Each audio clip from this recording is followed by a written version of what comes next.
అందరికీ నమస్కారం. ముందుగా నా ఒక చిన్న విన్నపం ఏమిటంటే, అందరూ రోజూ పూజ చేయాలి, నిత్య దీపారాధన చేయాలి అని అనుకుంటారు. కానీ కొన్నిసార్లు చేయలేకపోతారు. మీరు బాధపడకండి. పురాణాల ప్రకారం నామస్మరణ చేయడం వల్ల జీవితంలోని అడ్డంకులు, సమస్యలు క్రమంగా తొలగిపోతాయి. దేవునితో అనుబంధం బలపడుతుంది, ఆధ్యాత్మికత పెరిగి జీవితం శాంతిమయంగా మారుతుంది.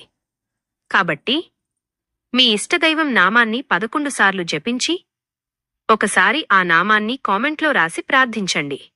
అంతా మీరు కోరుకున్న విధంగానే జరుగుతుంది. నేటి కాలంలో అప్పుల సమస్య అనేది కేవలం ఒక వ్యక్తిగత ఇబ్బంది మాత్రమే కాదు, అది ఒక మానసిక యుద్ధంలా మారిపోయింది. ఒకప్పుడు మనిషి తన అవసరాల కోసం అప్పు చేసేవాడు, కాని నేడు తన అంతస్తును చాటుకోవడం కోసం అప్పు చేస్తున్నాడు. చేతిలో క్రెడిట్ కార్డ్, జేబులో ఈఎంఐ ఆప్షన్లు ఉండటంతో అవసరం లేని వస్తువులను కూడా కొనేసి అప్పుల ఊబిలో కూరుకుపోవడం నేటి తరం ఎదుర్కొంటున్న అతిపెద్ద సవాలు. మధ్యతరగతి కుటుంబాలలో ప్రశాంతతను దూరం చేస్తున్న ఈ అప్పు అనే సమస్య నుండి బయటపడటానికి మార్గమేమిటో చాలామందికి అర్థం కావడం లేదు. అయితే మన పురాణాలు, శాస్త్రాలు అప్పుల బాధల నుండి విముక్తి పొందడానికి కొన్ని శక్తివంతమైన ఆధ్యాత్మిక మార్గాలను సూచించాయి. కేవలం కష్టపడటమే కాకుండా దైవానుగ్రహం కూడా తోడైతే మనం త్వరగా ఈ సమస్య నుండి బయటపడవచ్చు. అలాంటి శక్తివంతమైన మార్గాలలో ఒకటి రుణ విమోచన అంగారక స్తోత్రం. జ్యోతిష్య శాస్త్రం ప్రకారం కుజుడు అంటే అంగారకుడు, అప్పులకు కారకుడు. కాబట్టి ఆయనను ప్రసన్నం చేసుకుంటే అప్పుల సమస్యలు తగ్గుతాయని నమ్మకముంది. ఈ స్తోత్రాన్ని భక్తితో పఠించడం వల్ల అప్పుల విముక్తి మాత్రమే కాదు, మన జీవితంలో మరెన్నో మార్పులు వస్తాయి.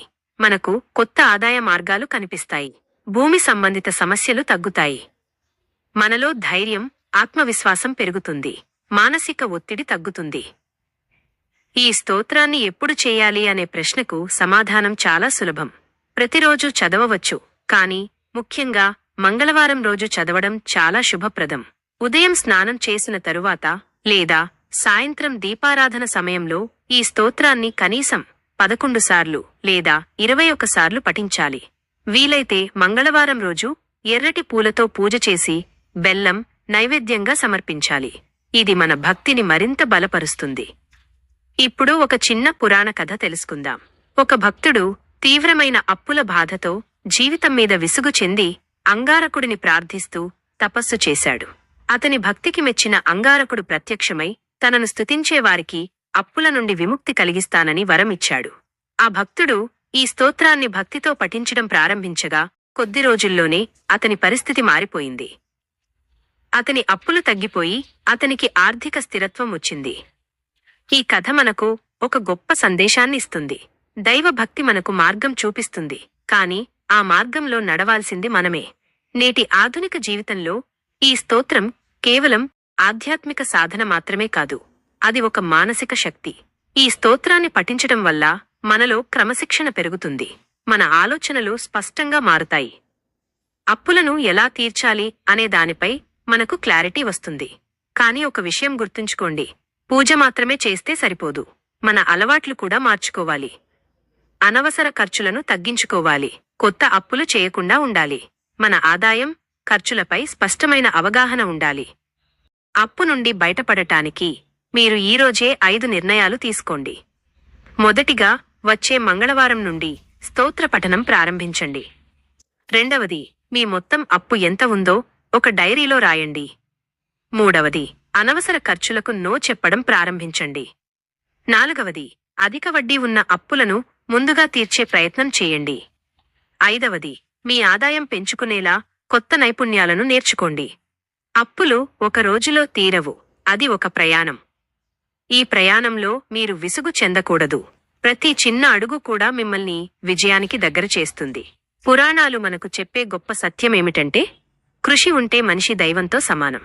దైవం మనకు ధైర్యాన్ని ఇస్తుంది, మన కష్టం మనకు ఫలితాన్ని ఇస్తుంది. అప్పు మనిషిని బానిసగా మారుస్తుంది, కాని క్రమశిక్షణ మనిషిని రాజుగా మారుస్తుంది.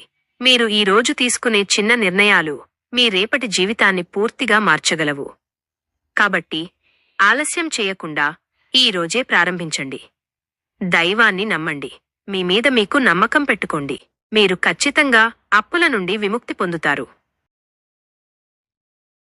ఈ వీడియో మీకు ఉపయోగకరంగా అనిపిస్తే ఒక లైక్ ఇవ్వండి. మరియు మీ అమూల్యమైన అభిప్రాయాన్ని కామెంట్లో తప్పకుండా తెలియచేయండి.